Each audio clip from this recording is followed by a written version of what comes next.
Classic Konversations with Jae Tea and Low. You never know which way the rhetoric is gonna go. Classic Konversations with Jae Tea and Low. Classic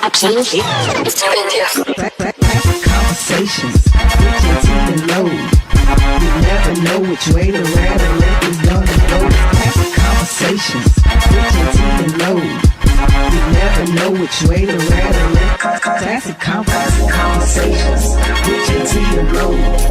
You never know which way the rhetoric is gonna go. Classic Konversations with Jae Tea and Low.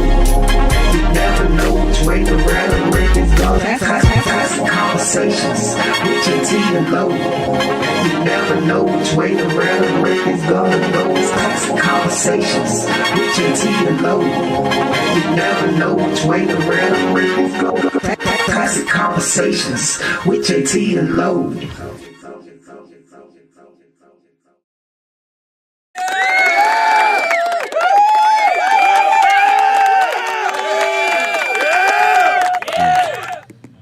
I met that joke in LA. Hey, yo, what's happening, people? It is that time. It's time for Classic Konversations with Jae Tea and Low. And that's a cop. About to get this thing going, man. We ain't gonna do too, what time is it?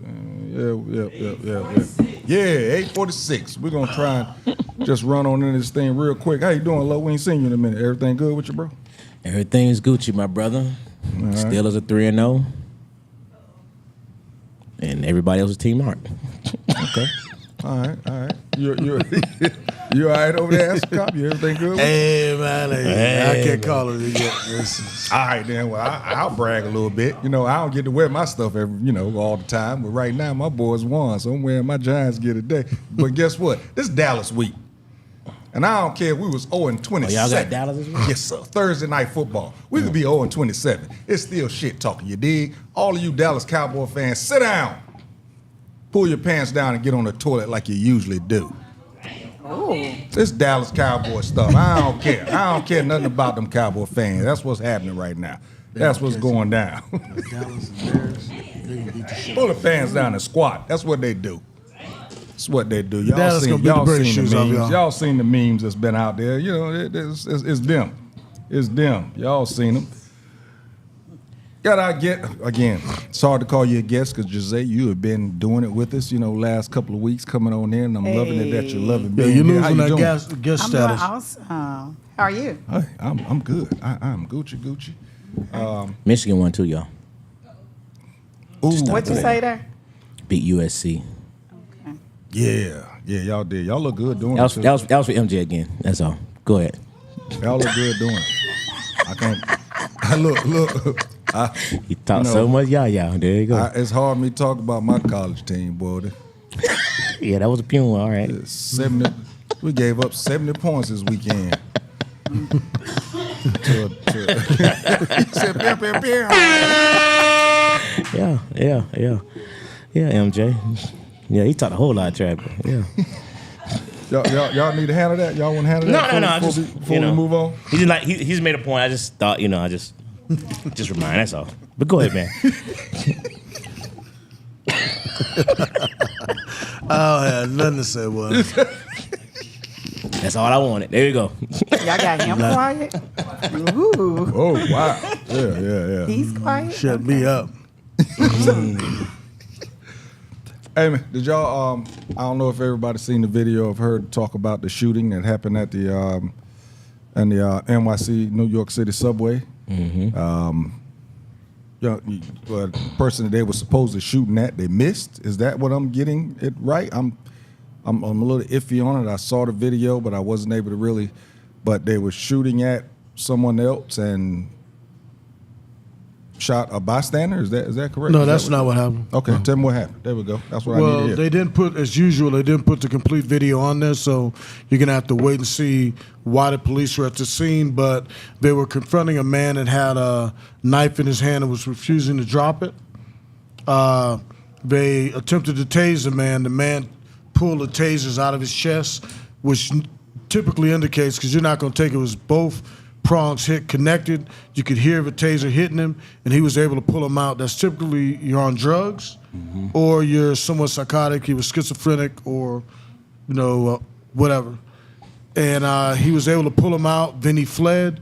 Where the conflict came in is NYPD spokesman said that they shot him when he attacked him with the knife, but it came out clearly on one of the body cams that they shot him while he was standing still with the knife in his hands. So, a lot of times what happens, and this is not, believe me, people, I don't have a dog in the fight. I'm just trying to clear it up. That when they did move forward and acted, somebody on the scene will say, hey, what happened? It goes up to chain of command, and the chain of command has it ass backwards in a rush to put something out there, because truly what you see on the body cam, it's a lot of times, it's a wrong term to say a good shoot. I'll just say it's a justifiable shooting, because when you call there, why they came to that scene and confronted the guy is going to be a big question, which hasn't been answered yet from the video that's out there. So I'm not going to speculate on what it was. I'm just going to go purely by what happened. And if a person tries to leave and he has a knife, depending on why you're called, you can't let that person leave, because now everybody else on that subway, innocent bystanders, your job is to serve and protect. Not saying they're right on the shooting people, because I don't know everything surrounding, but just by the footage I saw, they confronted a man with a knife. They tried to use a lesser degree of force. The taser, the subject was able to pull the tasers out and then fled the scene, walking, not running. And they pursued. The officers were kind of behind him. They caught up to him. That's when they drew down on him. And I couldn't hear what the commands were, what commands were given. Obviously, they thought they were justified in shooting at that point. It depends. Was he a threat to somebody else? Was he about to get on a car? A lot of things play into it. Yeah, from what I've seen, man, it's another one of those unfortunate things. We talked about off camera. Anytime you have people with some type of mental illness, they usually don't get the attention that they need, and it's unfortunate the police are, they're going to be the first responders. It's not unfortunate they're first responders. It's unfortunate they're not trained to handle mentally challenged people, and unfortunately sometimes it results in these type of scenarios. It's going to be interesting to see how their stories, how they've already finding some untruthfulness in it in terms of the body camera. But the guy was standing still. He doesn't appear to be a threat if you're standing still. He was shot, they're saying, in the back of the head, which means his body was turned in a way that he wasn't a threat to the police officer as well. So, I just, it's one of them situations you hate to hear. You want to hope the truth comes out, the full truth comes out. But again, it's not enough mental health professionals available, and our government doesn't make that a priority to finance that, because they have since Reagan. Yeah, they should be on all calls, man. They should be on these kind of calls. You should have them available in every agency, and it would prevent a lot of these situations from happening. Lo, do you feel like you were not trained when you say that they're not trained to handle these situations with people that have mental issues? Is that why you say that? Because I just assume that police officers were. No. Wrong. I would think a lot of the calls are people that are mentally unstable. When I was in the academy, and MJ was probably, I don't think they had any more, but we had 6 months of academy when I was, they've cut that down tremendously. I don't know what it is. It's one of the largest, the longest but we had in the 6 Southeast months country, of really. academy, and that's they can say that's one of the longest ones. But you're not trained on mental health situations. You know what I mean? You're trained on just about everything you can think of. But these type of situations are, it's like, you represent yourself as in a law case. You know what I mean? It's not smart. You're not a lawyer. You're not trained to deal with certain things. People in the mental health profession are trained to see certain things. They're trained to see certain triggers. As a police officer, you're not trained for that. I've heard somebody say, We tend to escalate it. Yes. Yeah, I've heard people say, well, what about, the folks that's training and, the negotiators? But I argue back with that. They're not trained to deal with that. No, they are. That's But the totally, it's totally negotiators No, should be. negotiators Yeah, I are was trained. gonna What say happens- that. But they're trained I'll bring it up to differently. you. they're trained Yeah, they're differently, trained. but I don't What think happens they're actually is the- trained to handle yeah. mental health Because issues. Oh, yeah, they're I trained think with they're mental doing. health. They're They're trained with mental actually doing a profile to know how to speak to this person and how to not trigger them. So they're definitely Yeah. trained. They They're trying pick to up ask on the certain different questions. keys. Yes. You talk to different, like on a SWAT call. The first thing you do is send officers to the next door neighbors. You contact next of kin. They start pulling up different information that's available to different search engines. Find out a relative, does he have mental issues? What medication he's on? What's wrong with him? They try to contact Grady to find out exactly what he's off of and what type of psychotic episode he could be having. So yeah, and the negotiators, they go to the schools. SWAT commanders, you go to the school and you know cues and what to pick up and how to handle it. What happens on a typical, like when me and Lo went through, we weren't trained on it. It was like a pile on until you got enough people there to put cuffs on the individual. And I mean to tell you, I've seen them lift up 260-pound people like it was enough. But the typical thing about it, most of them don't throw punches. It's just like a big wrestling match. You're throwing people until you finally get enough people that people grab his ankles, timber, boom, and you put two cuffs on him and try to transition into one. It's a pile on. And I think what happens a lot of times, and I know this is just going to SWAT school, everything I was taught to do, I realized it was the wrong thing to do. Yeah. And you just got to let them calm down because at that point it's no rush. Right. But the reality of it is it's easy to Monday morning quarterback. When an officer sees something, he sees a knife. He could have seen somebody get stabbed and killed. New York, famous stabbing people. So they have a different outlook on it and their adrenaline is pumped up. And then they just see a guy looking right at them, disobeying them. But if your departments, and I will toot Atlanta's hat on this, Atlanta Police Department, years ago, they found a need. They saw too many use of force complaints. They had one that was real public where some officers had a situation in the underground where they had to thump a person that was mentally ill. And so they worked along with Grady, and now Grady has a special unit that comes around with a needle that knocks them out instantly. I've heard it's ketamine or a mixture of drugs, and it knocks them out instantly. So we wait. We just talk to them, and most of the time, if you calm down and lower your voice, they're going to lower your voice to hear you. Right. And then once you get them going, you wait till you get enough officers on the scene, and then you look at the Grady guys and say, "Yep, we got the needle loaded up," and then you just whoop, you hit him with the needle, he's out. You transport him to Grady, and they take it from there. I think too many times in the nation, deadly force is used or force is used when it's not necessary, but it's more of a training issue than anything else. Right. There's no negotiators. People don't know negotiators. SWAT commander has to call them on a special occasion. They come in for barricaded gunmen. They're not going to come in on the homeless guy on the corner, but that's what it is. The But amount it be of a high homeless people. percentage of calls though? I would think that that's a high percentage of your What calls with is? people with mental health issues. No, Because if depends they're where you're at. would they be like Zone a third? third. No? It's certain causes Okay. different. Okay. Domestic. It will be a lot of them, Mm-hmm. but you know, once you identify them, you know, like City Ladies call it 6 to 24. You identify 24. You know what I mean? You're supposed to call that in, and the minute you call it in, you should get some. The trained person should be able to come out there and help you with those cases.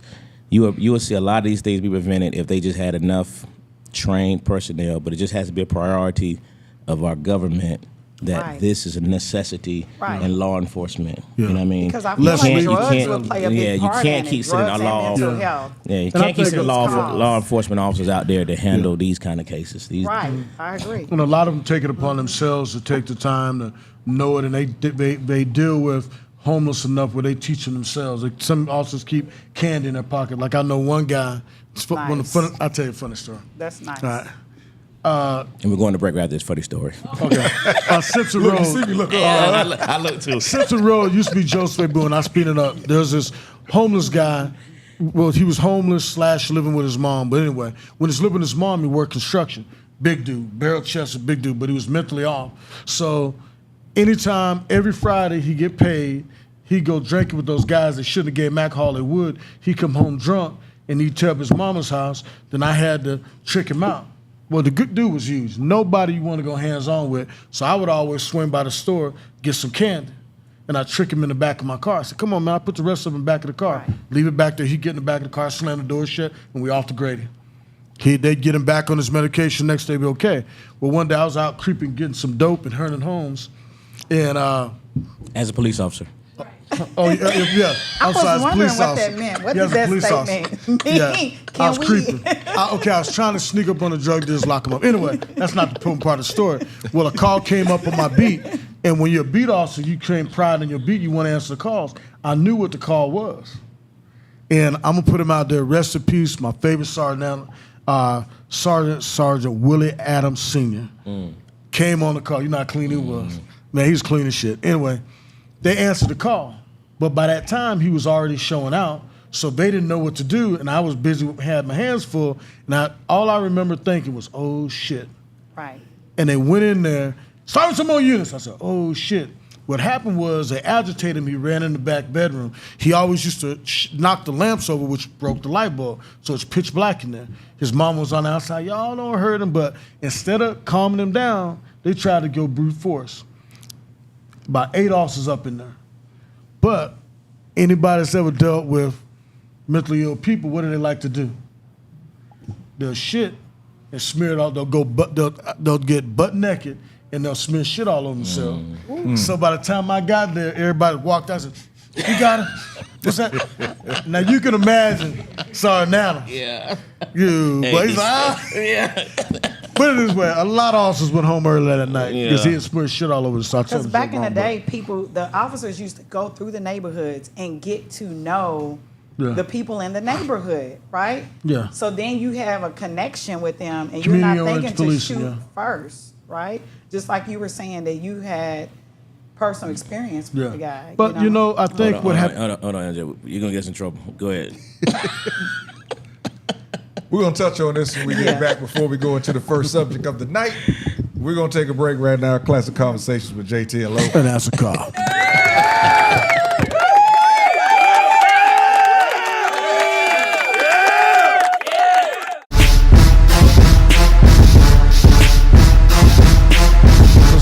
Jump in the Diddy. They finally arrested him. He was in New York, and his lawyer said they actually went to New York 2 weeks ago because they was expecting for this to come down. It's hard to talk about this subject without saying pause.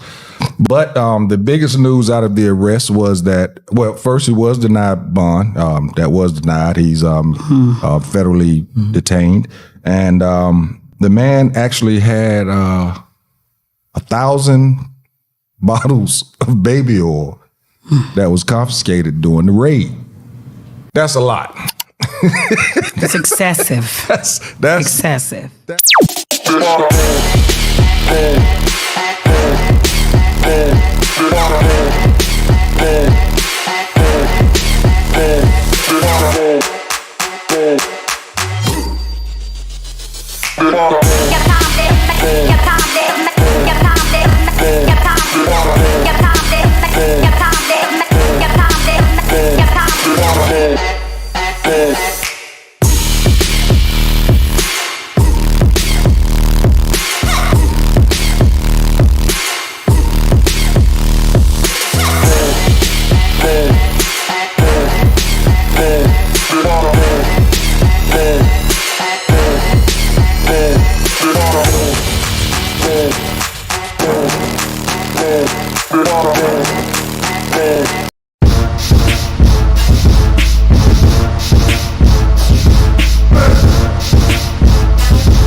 Classic Konversations with Jae Tea and Lo. That's a call. And we back, you dig? We back. 404-500-1605, man. Again, wait, what? No more, huh? No more phone numbers? Scratch what I said. Yeah.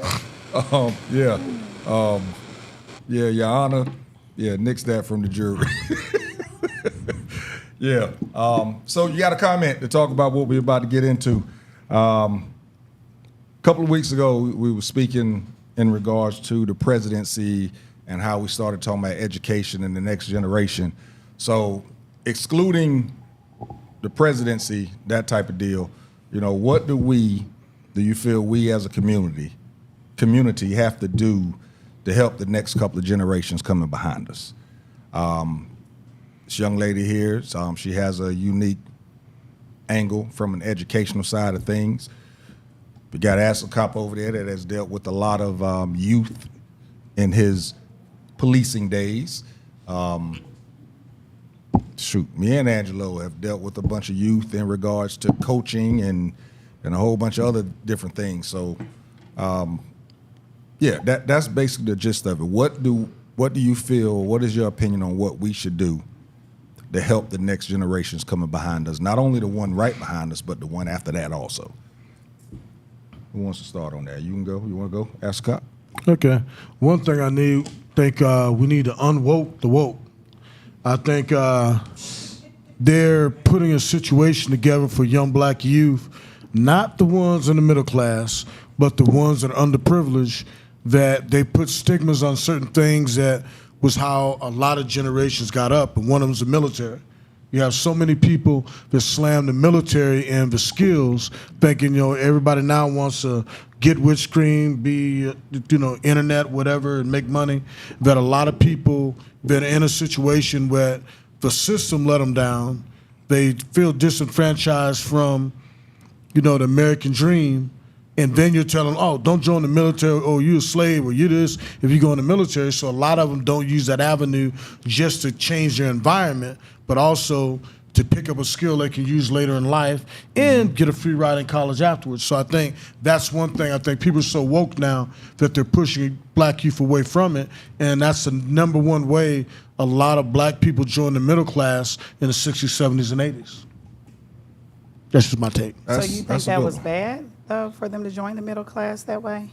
No, I'm saying it's good. I mean, what I'm saying is that people are they're being pushed away from joining the military. Yeah. And I think one of the biggest things you could do if churches just had parishioners teach the ASFAB, coach the ASFAB, because the biggest thing I've seen, and I got a partner that was over recruiting for Marine Corps, and I can't say his name, but basically he said the hardest thing is getting black applicants that can pass the ASFAB. There's so many of them that they fail it, and then when they come in, the scores are so low, the only thing they can be is supply. What is that exactly? Well, that's a test that test. determines Okay. what MOS they have and where they go in the military. What would you compare that test to? It would be like a light SAT going into college. PSAT with more technical and mechanical and different things in it, but it's like It's way more basic than that. Yeah, it's way more basic, and what happens is once you take the test, it gears them towards pushing you towards what you scored the best in. Okay. If you didn't score that good, you was probably going to be infantry. Just being honest with you. If you Or score supply. towards something towards mechanical, they're going to push you that way. Computers, they can push you that way. I'm with them in regards to, I think that a lot of people started pushing our younger generation away from the military. What was it? Was it Minister Society or Boys in the Hood, where Lawrence Fishburne Boys in the Hood stood up there and talked about the military being the biggest racist organization in the world, and I think a lot of us at that age, we were younger at that age, but as we became adults, we started pushing other young kids away from it, not realizing. I'll put it this way: I would never tell a kid to grow up wishing to go into the military. But I would never tell a kid not to go into the military, because there are advantages of it for you while you're in there. And the way things are set up right now, it's a hell of an advantage when you get out. Seriously. I think I agree that there are advantages, However, I was one of those people that told my kids, you know, I wasn't very supportive of them choosing to go into the military. I actually think that a lot of it is on the parents, because just to teach them other ways to live in abundance, right? Because there's so many ways, like you were saying, that a lot of them are, the new generation is pushing them away from certain types of jobs. However, I see a lot of people literally trying to get their kids to go to school, to learn different professions. Even with the school system, all the schools now, most of the schools in the county that I was in, I don't want to say which county, but they have changed a lot of their high schools to career academies so that you can have choices from different careers. Even when I went to school, I went to a trade school while I was in high school. And so I had that to fall back on. I started at 14, cosmetology school. So I always had that as a foundation. And as long as everyone learns different, and I always say that everyone learns different. So as long as you can tap into how you learn and the things that interest you, I'm one of those people, I believe you can succeed in any profession. We need everybody for every profession. Like, where would we be if we didn't have garbage men? Where would we be if we didn't have newscasters, if we didn't have people that did have education? No, I'm just saying, like, we need someone for every profession. Right? I totally understand what you're saying, and I'm in total agreement. It wasn't an attack on the establishment. What I was saying is the inner city youth, the kids that are coming out like the Baltimore school system where they can't spell cat if you spot them the C and the T. They're not passing standardized tests. And if you put those kids in a situation where you're pushing them away from something that they weren't raised in an environment that would lend them to be able to go, not all of them, so there's not attack, but a lot of them don't. And a lot of them get involved into the legal system at a young age on the wrong side. So this is a way to get them out of that situation so they start just looking at life differently. They don't see being black as a target on your chest, and they can start taking pride in it, because I know the difference of when you go on a scene and, like, when you're in a plainclothes unit and everybody's just tacked out. And I know you've seen this happen. And I'm the sergeant on the scene or lieutenant's on the scene, and those black guys, no, man, I want to talk to you. I want to talk to that house over there. Or that investigator over there, that's what I want to talk to. And they point at the white guy, and then they'll go over there, man, I want to talk to you, come on over here. And says, well, the guy you probably should have talked to is a black guy you told to fuck off. He's a sergeant. And so that happens. But that's just a mindset, because the only people those kids see growing up is coaches, police, fire, doctor, teacher, nurse. It's always somebody, not always, but a lot of white people. So they have this almost like a shackle, mental shackle on their heads, where they totally change their whole personality when they're dealing with somebody white.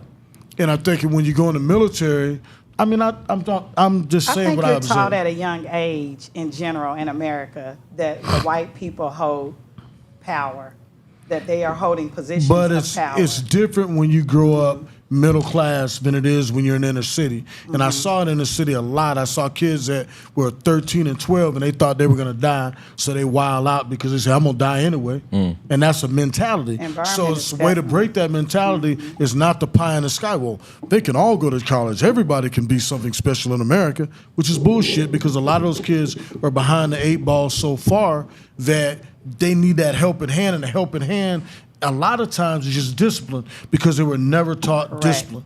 Black culture, we've moved away from actually living the word of God, living in the church. Now we talk a lot. We want to profile. We want to get a Lexus. We want to go to prosperity ministers, but we don't want to live the word. And I don't care if it's Islam, Buddhism, whatever. So many black youth don't have basic morals because it wasn't talking to home. And it's not attack. I want to say, oh, white people do. Right. No, it's these just are us. opinions, people. We're talking about us. I mean, I've definitely said that we need to start in the home. However, the parents need to be educated as well. Now that's the main thing. The parents have not been educated. They're used to cycles, but generational cycles. I think more parents need to be honest with themselves. Right. There's too many parents looking at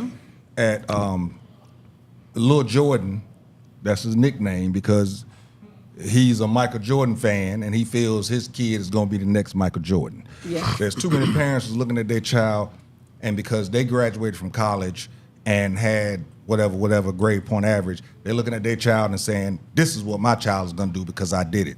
I think parents need to be more honest with themselves and really look at your child and figure out what their strengths are. Not saying that you got to make them do this, but let them recognize other avenues, because this is probably not their strength. I say that because I had to do it with mine.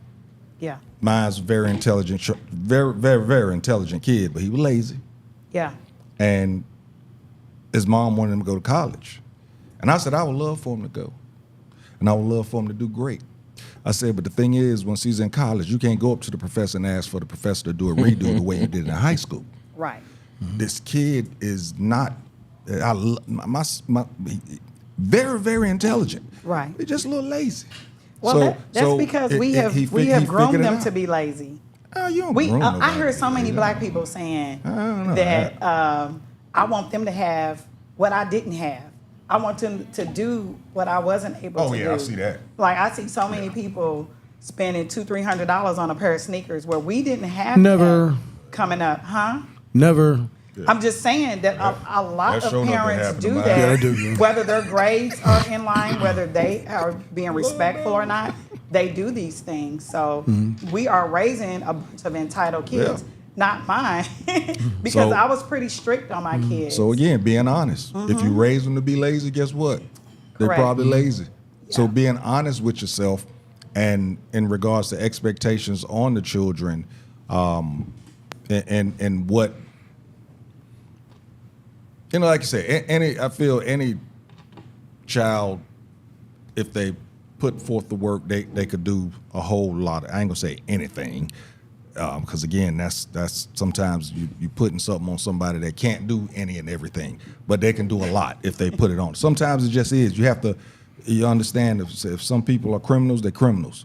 Now, I'm not talking about children, but I'm just saying it's no different than looking at somebody and thinking that they're going to be the next president, and you know damn well the kid was lazy and running around and a C-average student. You can't look at this child but we and had say a he's going to be the C-average president. I think Bush. But you can't run around and you can't push this He was kid telling him C-average. he gonna be president and let that be his only angle W. and not show him other avenues. I think that if you're you know shorting the your out. child, once you know your child, I tell my kids I'm their coach. And I really believe that parents, you are your child's coach, to show them some of their strengths. Their strengths are a lot of times are already displayed at 2-3, between 2 to 7 years old. You'll see a lot of things that they are already strong in, okay?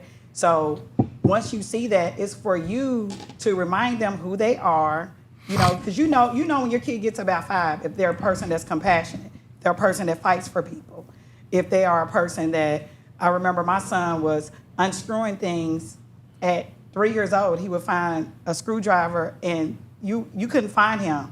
And when you would find him, he might be under a table unscrewing something. So he was already good with his hands. He was somebody that liked to build.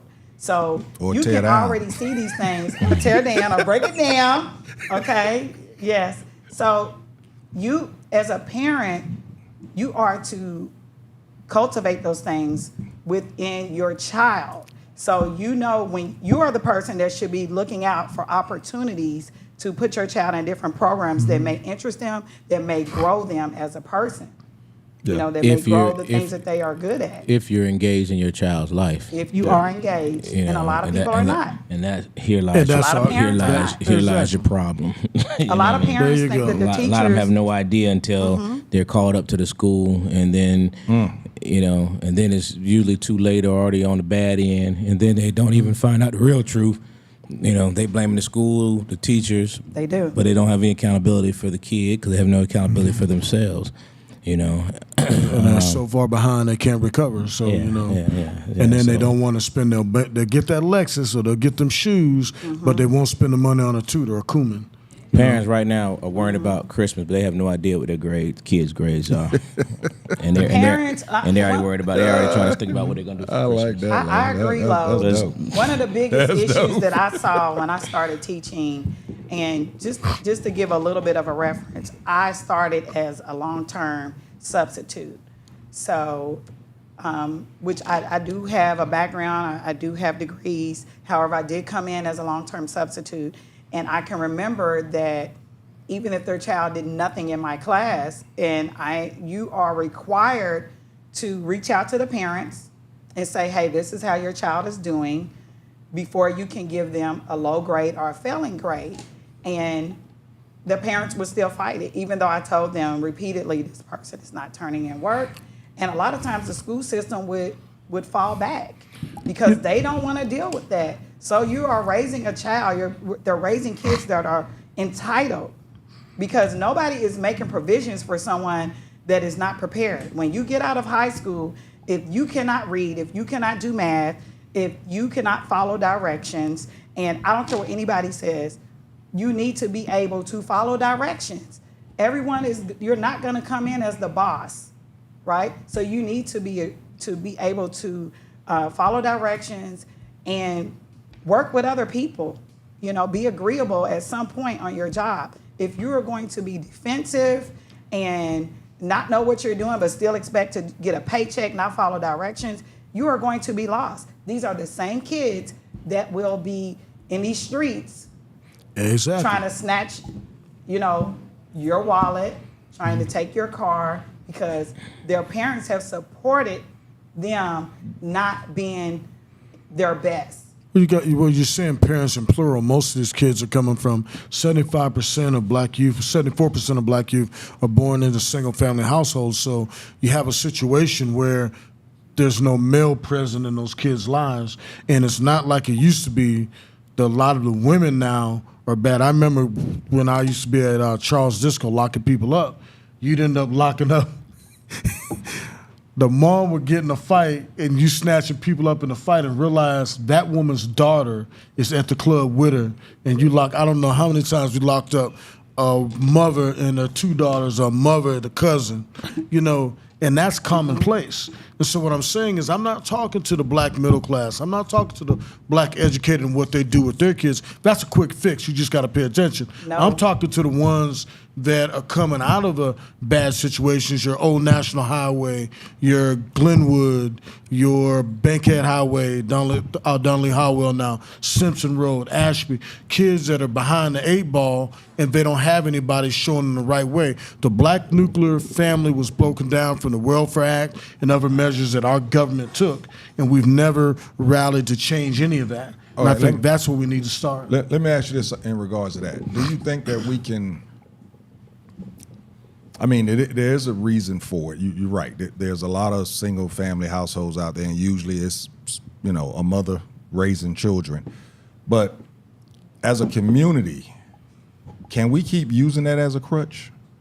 Right.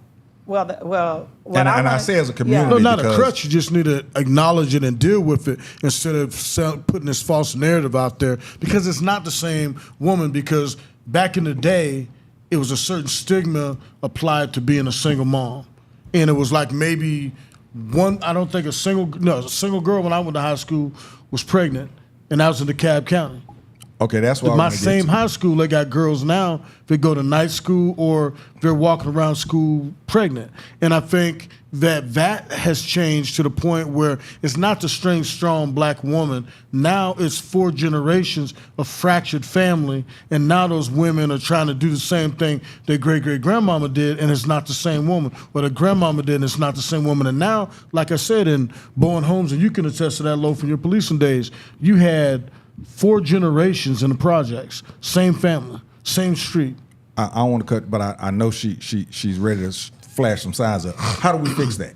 And as a man, I feel we have to step up and try and mentor, help out, or whatever. But it's hard to do when we are where we are in life, how long we've been living, trying to reach back down all the way down there. But how do we fix that? And then in regards to, like you said, the single mothers these days are not the same as they were back when. For third generation. Is that something that black women should like take on in regards to No, it's reaching black back men to and women. well, It's yeah, a no, lot of- black men and women. women. I think a lot of it. But black the thing women? is, even him saying that he's addressing the lower class, as an educator, I will tell you that it's a lot of the middle class children as well that are being taught this, to be lackadaisical. So they are still some of the people that are out here doing a lot of the things that they do, committing a lot of these crimes. Everybody is not from a disadvantage. No, I'm It's not part saying of, that. It's a culture. Yeah. It's a cultural thing, but she wants us to wrap it up. It's a cultural thing, So I don't and it goes wanna back to your lack of education. It is. And the school systems are 100%. just not supporting enough. You said earlier, you said in the comments, I've said it before. Taking the trade schools and all that stuff out of the school systems hurt our community more than any other community. It truly hurt it. You know what I mean? You remember you used to have auto shop in schools and these. It's just all these different Workshop. opportunities that would help those young men out. And then you had men in some of those places that could assist in these things, man. All those things being taken out of schools, I think, have really, really hurt. And those things need to come back. Trade schools out of schools has done nothing but an injustice to our community. I mean, big time. Everybody's not made for 100%. college. Let's just face Yeah. fact. Everybody's not made for college. Everyone's not made for college, but it definitely starts at home. 100%. Because if you don't have a coach, which is your parent, that says, hey, why don't you try this? Why don't you sign up for that class? Why don't you, do X, Y, Z? And you are letting the streets raise your child. And again, we'll be right back. Oh, I ain't see it. Yep. She's on fire there. We'll be right back. Classic Conversation with JT. Hello. And that's a cop. Some good comments.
had a heated argument at the break.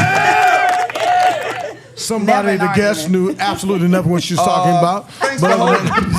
Classic Conversation with Jae Tea and Lo. And that's a cop. Yes, tink you for holding and being She's patient. so liberal, We got into a she's- little conversation before, and we kept going, and Angela had to bring us back to life. We're gonna go over these comments a little bit. What you got there, Lo? Great comments, by the way, man. I've been looking at some of them. Yeah. Let's Take me see. too much, huh? No, not too bad, man. Robbie said earlier on the first session, theory and real life is totally different. Deal with mental health people during a meltdown is no joke. Steve Brown said good evening. What up, Not only Steve? will they smear, but they will throw it on you when you're talking about putting all the stuff on your body. Things we don't like to talk about says what you woke the unwoke. you didn't even try to understand what you meant. Kiki said I think we should encourage trade schools just as they do going to college. Said any decent shoe for a child wearing a size 9 or better is $200. Yeah. I Yeah, it ain't shot, why shot. Sports time, then I I ain't bought no sports time no more, $200 shoe, Kiki. I'm sorry. I ain't bought them. Never. And I got all boys. I ain't bought no $200 shoes. I'm sorry. That ain't gonna happen in my house. And Robbie says, Lee Moore says unemployable. That's what Lee called people that y'all talked about earlier. Say that part again. Unemployable. And that's Lee's favorite word about That's it. crazy. Coming to office all the time. He's like, man, some people just unemployable. That's amazing. Number one fan chimed in, so I don't smoke nothing, but was it the question what the generation can teach or help? What the single parent household have to do with that? It wasn't a tap. What the single family household has to do with it is when you don't have two people there, there's less money. There's less money. And when there's less money, the kids, they don't get to do the same things as some of the other kids that they may not get Boy Scouts. They may not get, and it's not the same woman that's doing it now because it's generations where it's been so accepted to now there's no stigma to it. Not saying it should be a negative stigma. People make choices. But now it's like they have baby daddy don't have to be involved. You want to just raise it. It's yours. And what ends up happening, that kid's automatically from that point on behind the 8 ball unless you got a strong core family group where some of the male members of your family are gonna step in, or you got a real dog woman that's gonna get out there and get it. Most women don't, so the child for their whole life is missing. You know, the girls that don't go to prom, not because they didn't want to go, because they didn't have a dress, okay? Or the boy that, now it's different. Every sport, you have to buy shit to be in it. It costs hundreds of dollars to play that sport. A lot of kids want to play sports, they just don't get to play because it's a single family household. You flip that into, if it was a man, it would be the same way. It's just more I raised my sons, but a lot of times it's automatically given to the woman. But I'm not saying that the woman failed, I'm saying the man would fail the same way unless he's built a certain kind of way. And so when you're having men that haven't had that instilled in them, a lot of them have a lack of control on their emotions. And that shows through. I'm not talking about people that had father figures or uncles that stepped up or a strong mom. I'm talking about the ones that are in a situation where nobody's working in the family. Your great grandmama is close enough age where her and your mama went out, or it's close enough age where they're dating some of the same people, that type situation. And a kid's born into that, and there's 4 or 5 or 6 kids in a 3-bedroom or 2-bedroom apartment. Those kids are missing. You can see the difference when you go to a lunchroom and you see the way those kids turn into the food like it's no tomorrow. And then you go to a certain school and the kids like, fuck this, they're leaving the food on the table and putting the whole tray back up in there, or they're going and getting the snacks and everything different on. I know my son, when I gave him a blanket of you put the card on, what's that thing called where you put the money on the lunch card? What's it called? School bucks or something like that. Yeah, but hell, I found out he was a paymaster. He's buying every girl in there chips and sodas and whatever. So hell no, he wasn't buying lunch. But that's what happens. But imagine being a kid and you're not able to do that. But technically, your But son was one of the kids that was putting the lunch back on the shelf and going to get snacks. I understand where not always number about one is money. coming from, because at one point, coming up in a single parent household, I would say there's no way that should be an excuse or a reason for you to act out the way you're acting out, or yada, yada, yada. But then I understand what MJ is saying also. The single parents of 1970, 1980, early 1990s is not the same single parents exactly. raised That's what I'm children today. saying. So They are I get both of your points in regards to that, because I stand on not letting that stigma be the reason or the excuse for you to do whatever the hell you just want to do, some craziness. But I also understand that it's not the same. And as I was saying earlier, and hopefully we'll get into this, probably not tonight, but who reaches down to these single mothers, younger single mothers now, that doesn't have that strength or carry themselves the same way that the single mothers of the 70s, 80s, and 90s did? Who reaches down to them? Because I know as men we can't, but I do know that, as men, we can only speak of reaching down to other young men, to one generation, and hope that they reach down to the generation below us, because we can't. Speaking to somebody in their 20s right now, they can look at us like we crazy. So you pretty much have to speak to somebody in their 30s, lower 40s, and hope that they reach. I totally down disagree with that. I think that's. Yeah, I was gonna say the but same what thing. I think How do you do is what's missing is the man that needs to come back, because the first person, a woman, a young girl learns to be about how to be a woman and what a man expects. The most women, like my sister, she looks for my dad in men. So if the first man you see brings your mother flowers, does the right things, you're gonna expect that in life. And what I'm saying is the disconnect comes. There's so many women. I'm gonna do it myself. I don't even need a man. Blah, blah, blah. And that young girl never sees a man's approach to a relationship. All she sees is a mother, or sees a carousel of different women dating. Because back in the day, you're missing what I'm saying. How not reaching back and helping raise the child. I'm saying, how do you teach the single mother to be stronger and different than what they are being? And not to actually cut in y'all, that's agreement. what number one was saying earlier in terms of your other answer, was the fact that she wasn't. You all were talking about the single mother. I guess her point is the same thing you just reiterated, is that we're talking about all the issues, but the original question was, what can we do to reach back? And you just said again, what can you do to reach? We're talking about not dating her. all the you gotta problems. be involved. I'm actually Men in have agreement to be with involved in the kid's life. They I'm in can't keep agreement with making Ashton excuses. Cobb. First of all, when you said that one of the problems is when you don't have two people in a home, you don't have the income. That is true. But the other thing is you don't have the balance, because kids were not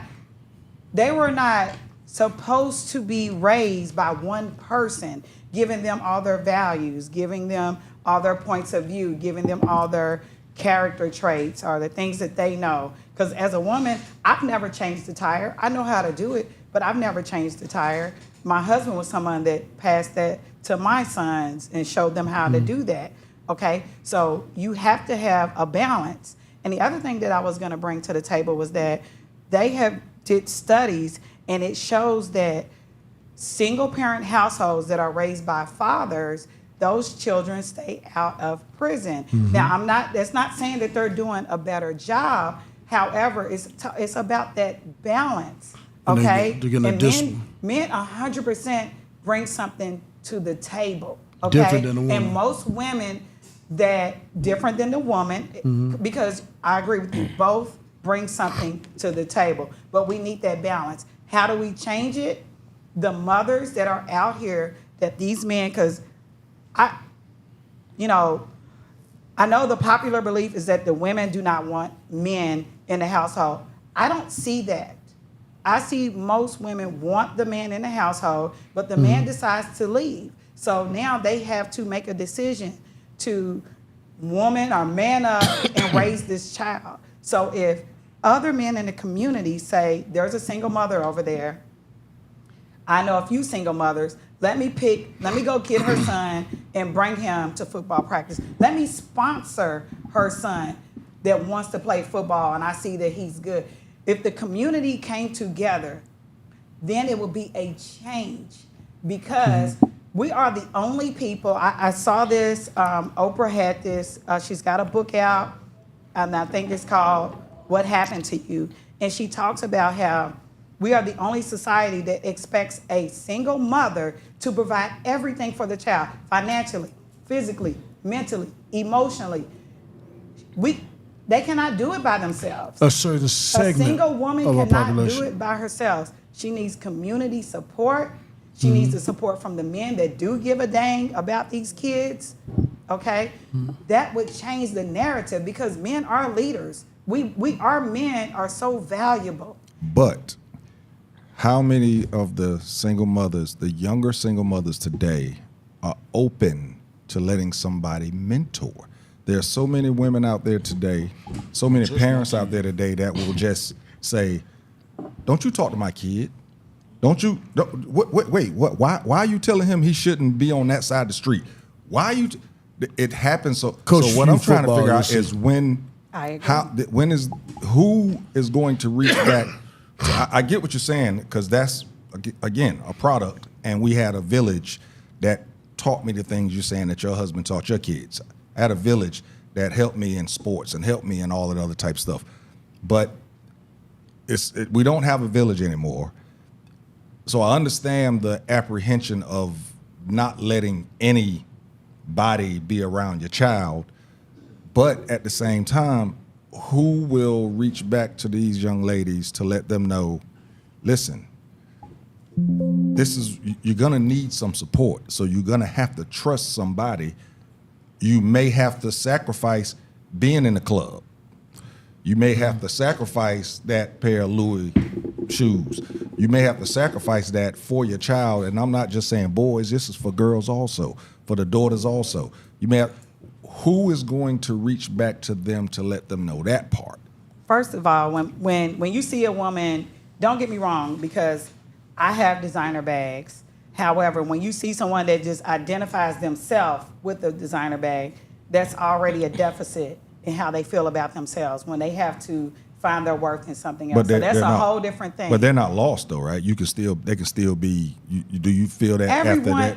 You feel that they're gone? They can't be helped. Everyone can be helped, and I still go back to it. It will when men change how they see these women and when they start saying, regardless if she is XYZ, this child needs a mentor. This child needs someone that cares about him or her, and put yourself out there as, I'm going to take this child in, even if the mama's talking crazy. I'm going to call and say, can I pick up Johnny and take him to football practice? Would you like to be? Can saying that a man should do that even though the woman is talking crazy? 100%, because it's not about the woman. Ain't nobody doing that because now this man putting himself in he can go to jail. So now you're putting no, that's not what I'm saying. If this woman is talking crazy, how is he gonna go over there?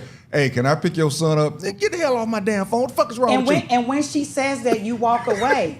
However, you have to give her the opportunity to say that. You have to say, I want to mentor. You can put, even if you go into the schools. If you're who is the person you're talking about?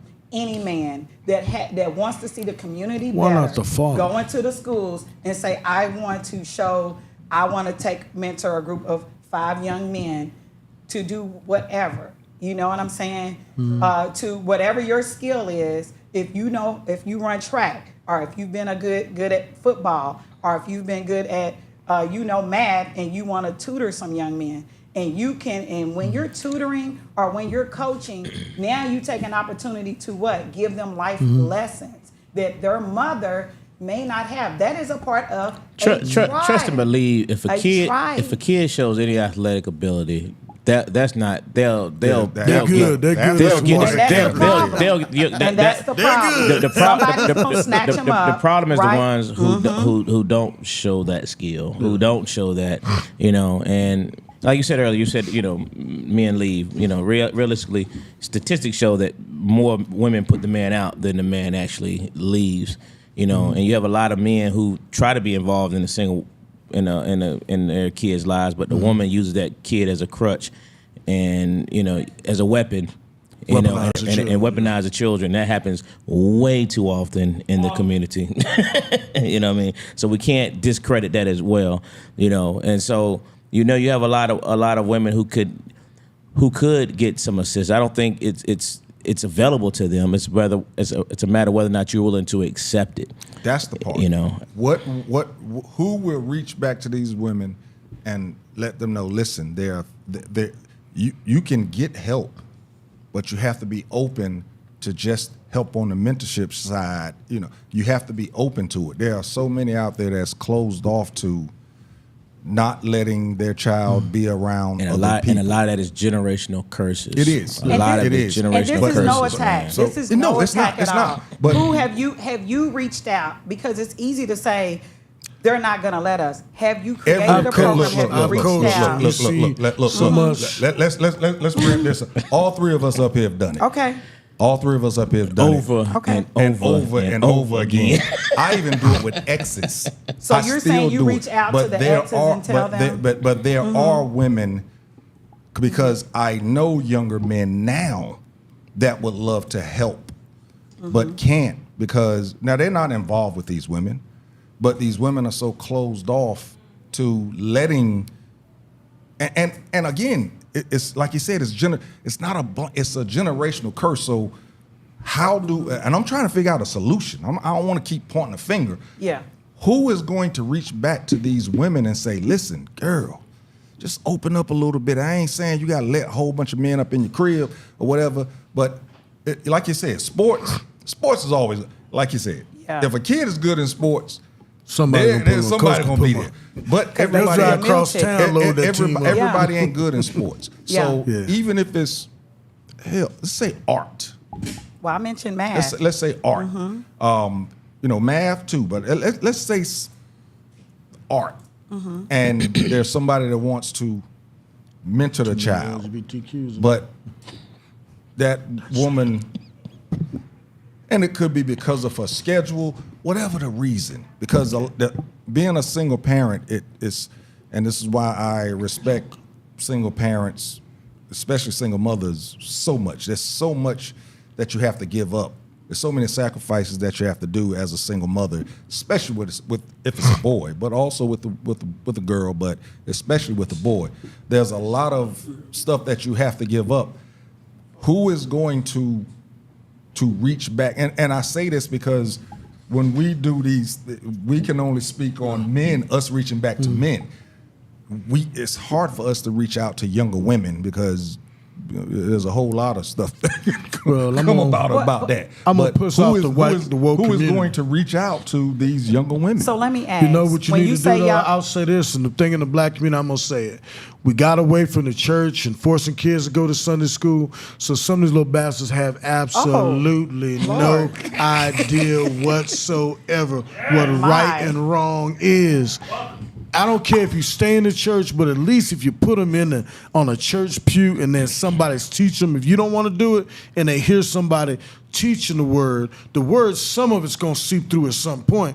But there's too many kids out there that have never been inside of church. Okay, any organized religion, I don't care if it's Islam or whatever, and they have no value system. So if you have no value system, you're going to treat your body like it's a commodity. If you have no value system as a young man, you're going to treat a woman like she's a commodity. And that's what's Facts. wrong in our community. The Facts. churches are going to have to step up. You're going to have to make it where not unquote where it's comfortable for you, but comfortable for people that are Gentiles that don't know God. And bring them back into the Gentiles. church. Because until you do that shit, the little bastard's gonna keep on robbing, Lord. stealing, and killing. And Lord. nobody Double wants to down call on it. them out. But Therein that's what lies the happens. problem. And they're little badass motherfuckers. And nobody wants to call it out. That's what the problem is. Nobody want to say it. I was going to say we're going to drop the mic on that, but Angela wanted to read the comments. Real quick. Some good comments, too. Just That one Robbie said was dope. yeah, she said I disagree with that. Everyone can be helped. You can offer help, and all resources up to the person to accept the help. Some people don't want your help, and just like people who are unemployable, people don't want help. She said about voting. We'll reach on that late. Frank, so I always ate his lunch. But anyway, eat your lunch. Boy, you couldn't get you fast enough. All right, go ahead, man. Big Brother program. I saw you, man. Yeah, Big Brother program is something good. But again, who's going to teach these I rock with folks? that, Not only women, but even men in that to let their children be in a Big Brother program because they feel like they're being replaced. We'll be right back. Classic Conversations with Jae Tea and Lo. And that's the cop.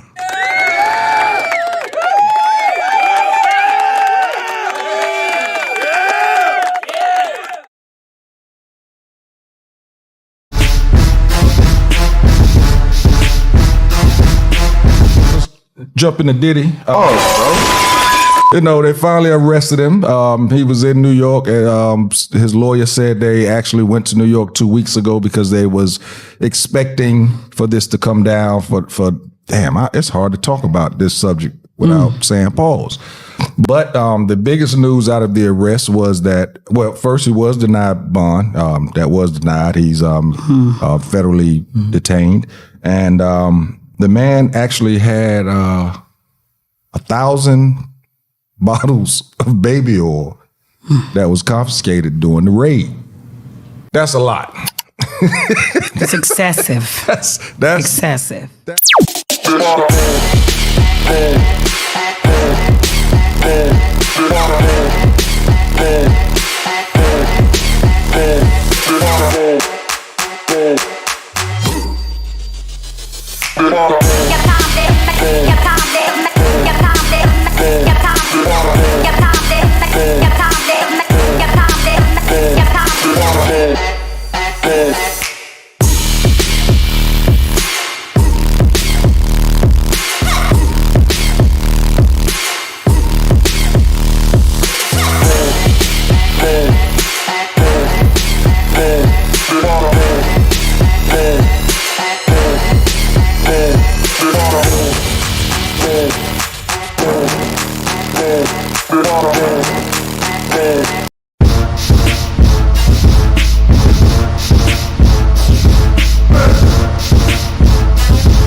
Didn't that happen? Not that you accepted it, but you know that happened.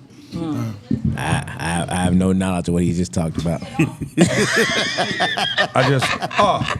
Classic Conversation with Jae Tea and Lo. And that's the cop. We back. Just read your comment, Kiki. Gotta read this one though. Very good comment. Go ahead. She said in her younger years she wanted all the help, but one of the closest men to their kids were their coaches, and coaches always had another agenda, which made it hard to accept their help even when you really wanted it. So as a single, Ben said, "Stop looking." So as a single mom, you got to figure out and filter through to figure out whose help is genuine, and that too can be exhausting. Yeah, Good point. I give Gotta you respect that comment as well. I give you that because I know some coaches that were praying, boy. They were predators. And that's why I was saying you almost probably have to go through the school system or predators, other boy. avenues. School system just as dangerous. Because So it is, but I'm saying coach is a coach. if there's a program and they can sign their child up, this person doesn't know me, they don't know my child's skill level in football, what have you. So it's a little bit more that's great. screened. That's you know? great with that, but there's still, and I get what Kiki's saying, because I know for a fact there were coaches out there that are predators. Absolutely. But there are so many out there that's not putting their kid in that program or not. It's just something that I think in our community we have to figure that out. We're trying to figure out. Because again, we're men, so we're trying to figure out stuff with men. We got to figure out something to help our women out also. But I think it's kind of hard for us to actually be able to reach back and do that help part. I know you don't usually give a lot in regards to your social media, so give the little bit that you give. I'm on IG as Gyzay Sunray, and I'm also on Facebook as Gyzay Sunray. Yo! That's a little extra. Look at, boy, Classic Conversation got her coming out a little bit because she ain't never gave Facebook crawling out. out of the shell. She's never given the Facebook. What you got, Asacop? Yeah, I just want to continue with this. What I said this because we kind of harped on women, but I think there's too many men that take the easy way out. When a woman tells you can't see your kids, take her to court. If you can wear $500 shoes, got rims on your car, or you drive an expensive car, you can take her ass to court and get your visitation and force it. So I'm tired of putting it all on the woman. If you're a man, you should want to see your kids. I don't know how many times I'm about to say his name. I had this kid that's playing college ball right now. His bastard ass daddy never saw him play a single time, and this kid 2 touchdowns a game. Never saw his kid. And so to me, that's the worst person in the scenario. If you got a son or a daughter and you're not involved in their life, well, just sum it up a little bit, you're a piece of shit. Somebody really feel Now, that, if man. somebody's trying to keep you out of their life, you get that same money you put on your back, that same money you go to the club with, and you spend it getting visitation rights on your child. Period. Don't take no for an answer. I tell men that all the time, Axicop. I say, once you're proven to be the father, go get visitation, go get joint custody, whatever you have to do. If you put that much energy into everything else, put it into your kids. Exactly. Mm-hmm. No woman can keep you from your blunts child. and every damn thing else, but you don't see your kids. Mm-hmm. Yeah. That's a cop went from bastard to you ain't shit ass daddy. Boy, that's my what guy. they are. If you're in your father and your kid's life and you're in the same town, come on, man. Yeah, good point. Good point. Great point. Great point. Real quick, man. I gotta read this brief sentence. Congratulations. We're thrilled to inform you that you have been nominated by one of your teachers to participate in the Governor's Honors Program. Here we go.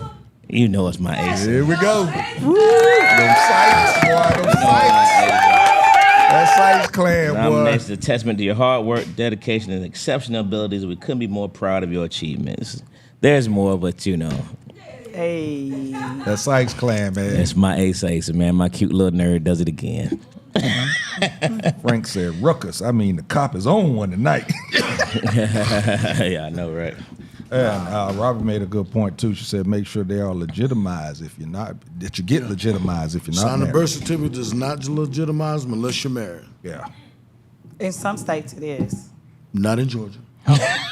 It might not. I'm not sure, but I know in some states. Some states, I've that's been all you on have to many a do. domestic call where a father shows up and the mom is fighting him from Got seeing anything him. else? And that's the sad part. But it's also, like I said, if anybody that's coaching you football will tell you, the stands will be full of women, and it's women picking them up, or you got to take them home, and the dads aren't there, and the kids are getting into you because they don't have a father figure in their life. Facts. Young men need it, and they gravitate to it.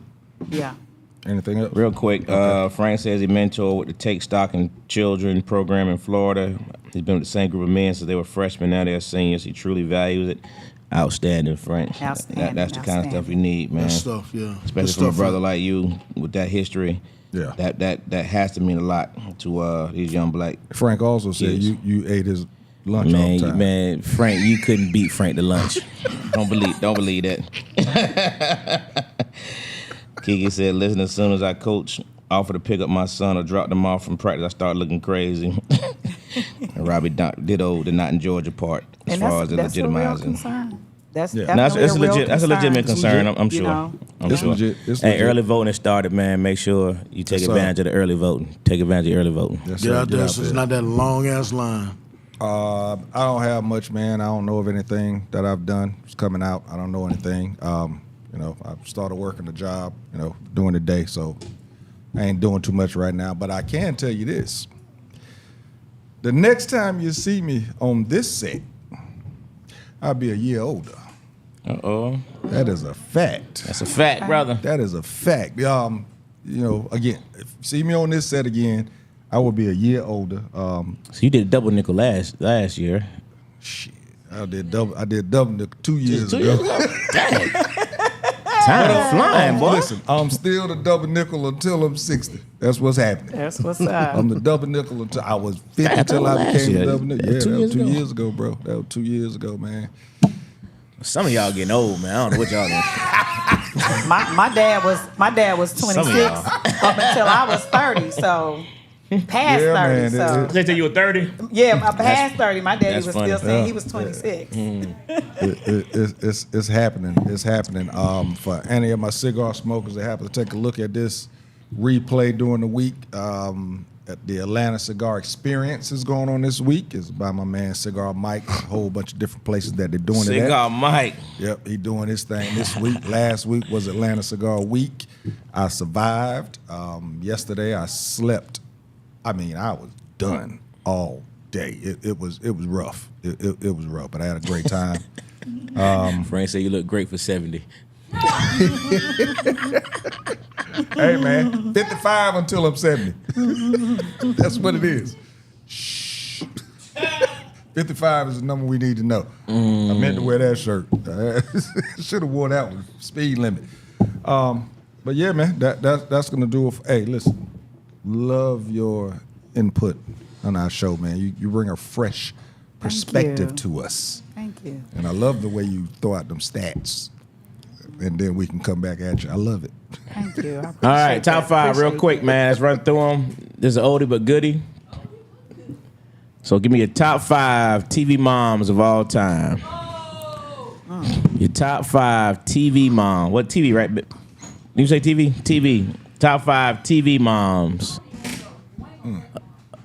of all time. It's a shame that Aunt Esther was never a mama. God, dog. She was a mom at one point. Remember, she adopted the boy when he was a grown man. The little boy that came to work for free for a little while. Yeah. Okay. He was a grown man now. You said TV moms. Top 5 TV moms. Number 5, the dark skin Aunt Viv. Number 4. Who'd you say for number 5? The dark Dark skin skin Aunt ain't Viv. Yeah. Number 4, Lisa Bonet. Raven Simone was miraculous. I don't even remember how miraculous she was. Yeah, but That's a Raven. good one. Yeah, That's a good one. Yeah. I'll go number 3, Jae from Sister. You know what I'm saying? Okay. She was the mom. She adopted twins. one of the twins. That's how they. Yeah. Like Dwayne swing, boy. You swing with a fist, boy. Okay. Hey. At least I never would have came He with that coming one. hard. Number good 2, I can't remember her name from 227. What's her name? Yeah. You ain't shit. Okay. Leave it alone. That's funny. Okay. Number 2, Tracy Ellis Ross, Blackish. And number 1, you know who it is, old Claire Huxtable. You know you can't do it. Nobody do it better than Claire I'll Huxtable. tell you, there's gonna be a lot of repeats in this one. Oh yeah, absolutely. Yeah. All right, of course. Coalition. I'm gonna say what I say because Dwayne took most of them, but I'll say dark skin Aunt Viv, Claire Huxtable, what's her name? Harriet Winslow, Dwayne Wayne's mama, and Whitley Gilbert's mama, Diane Carroll. There you go. That's all 5. Good ones. Good ones. All right. Tommy Pickles' mama off the Rugrats.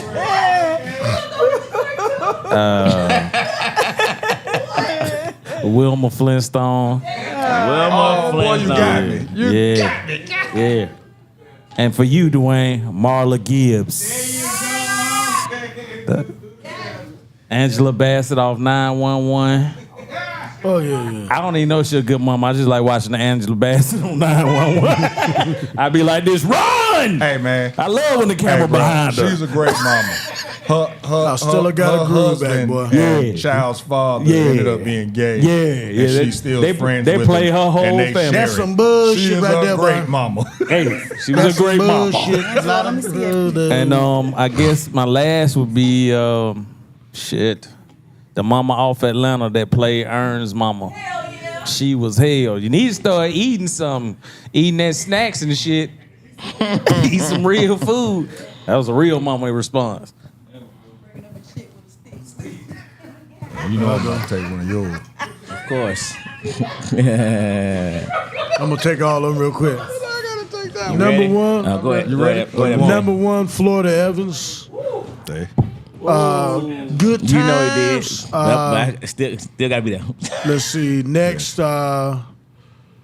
Priscilla Rashad on Cosby Show.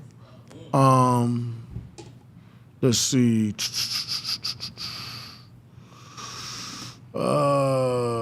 Archie Bunker. Yeah. Archie Bunker's wife, Edith. Yeah, Archie Bunker. Let's see. Martin, of course. Angela Bassett, 911. She ages like wine, boy. Nice wine, nice bottle of wine. Yeah, but she looked good. Anyway, and last would be let's see.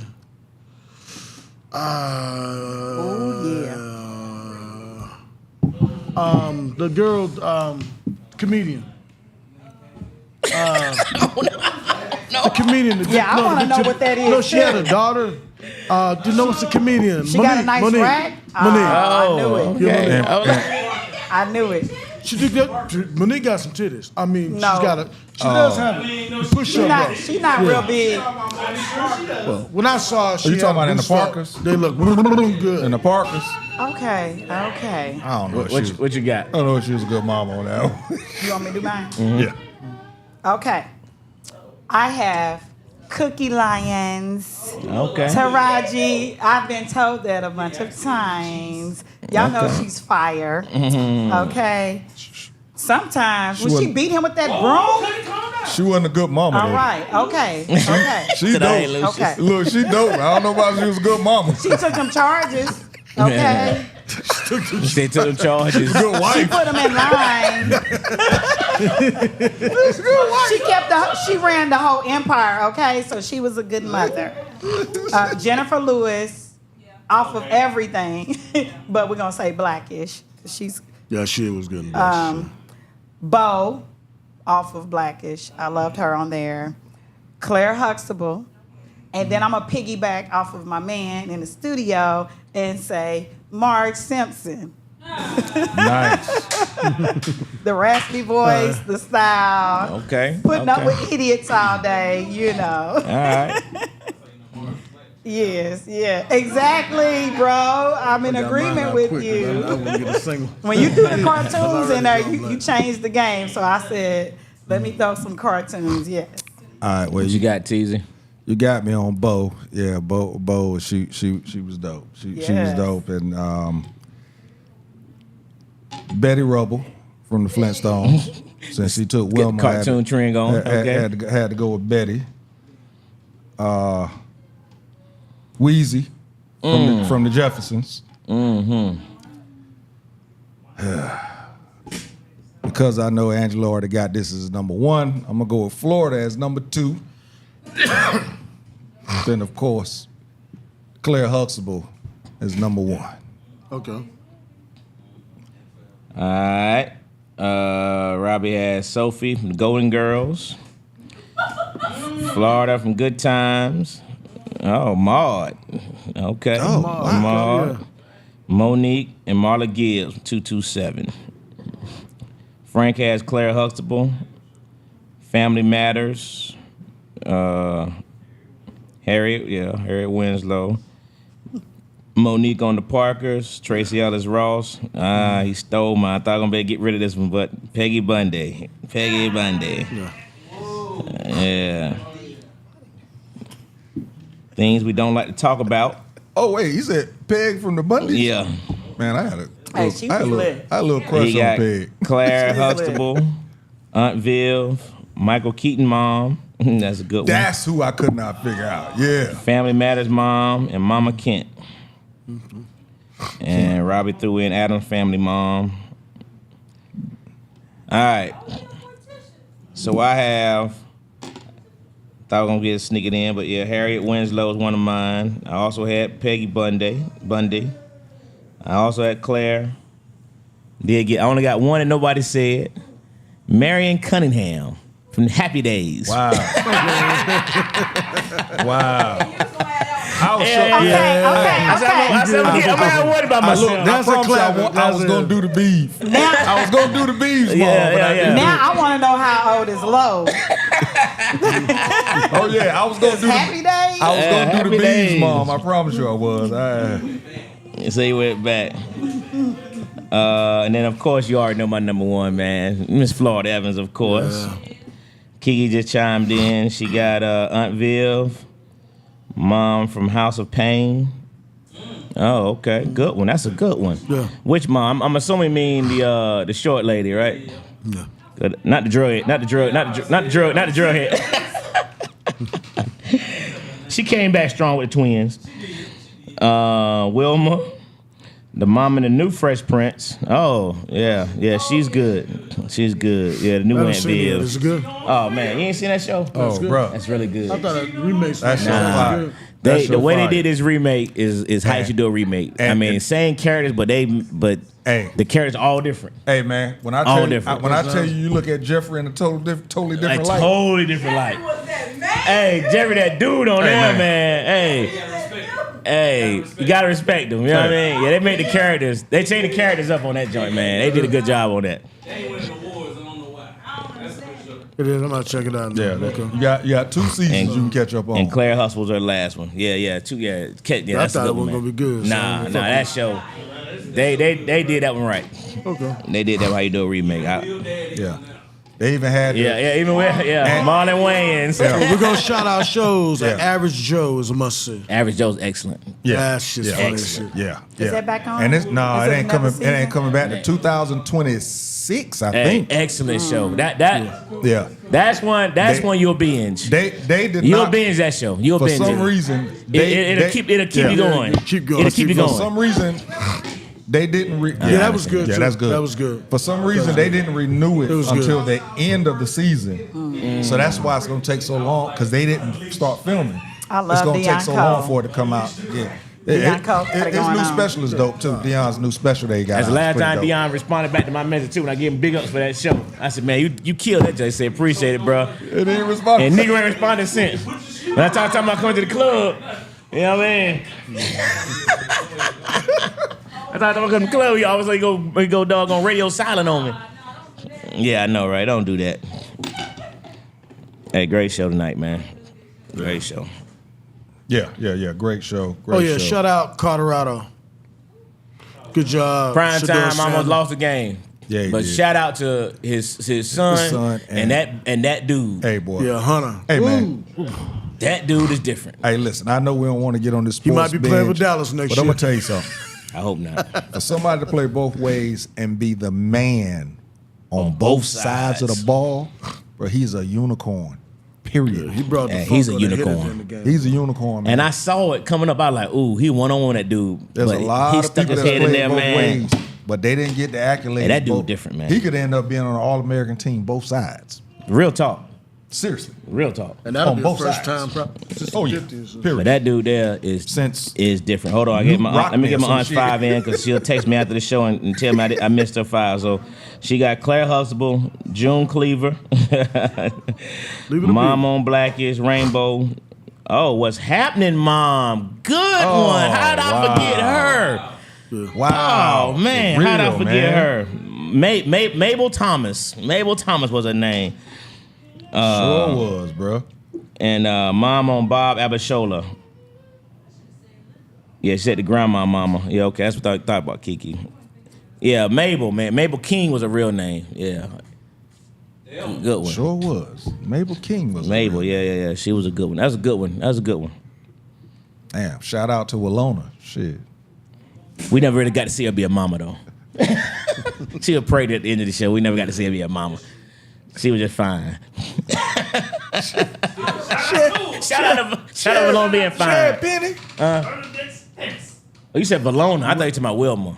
No. No. Wait a minute, Valona. didn't she burn? You right. Wait a minute. Am No, I- she didn't burn her. Her real mother burned her. She adopted her. Okay, And, okay. Yeah. Nah, Yeah, Valona that's Wood. right. That's right. That's That's right. right. Yeah. Okay. My mind We was didn't get on. to talk about Penny, Janet Jackson, but we'll Right. probably be talking about that next week and all the stuff she was talking. She said Jeffrey giving mob value. Yeah, Jeffrey Hey, that man. dude on that show. Jeffrey a mud, man. Jeffrey that dude. Hey, man. Little tight suit. Yeah, we didn't boy. get to talk about Janet Jackson, man. Shame on you, Janet. Yeah, Uncle Phil on the joint ain't fat. It's dope. He said he ain't fat. I think they got in one of the shows they're gonna have the old Uncle Phil. No, he gone. He dead. Yeah, Oh. They had him, it's gonna be a problem. Okay. yeah.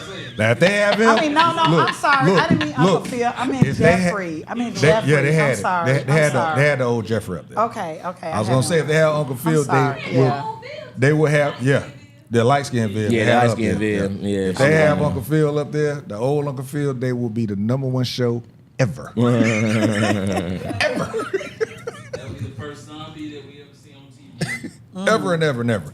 So that's gonna do it, people. But y'all still saying Tupac might pop up. You said who? People still saying Tupac might pop up. Still waiting on Jesus. He said we're still waiting on Jesus too. Yeah, gotta wrap up with that one. We got you. That was Millennium Coalition. Hey man. That's gonna do it. We do not follow. Classic Conversations with Jae Tea and Lo. And that's a cop. And we out. You dig?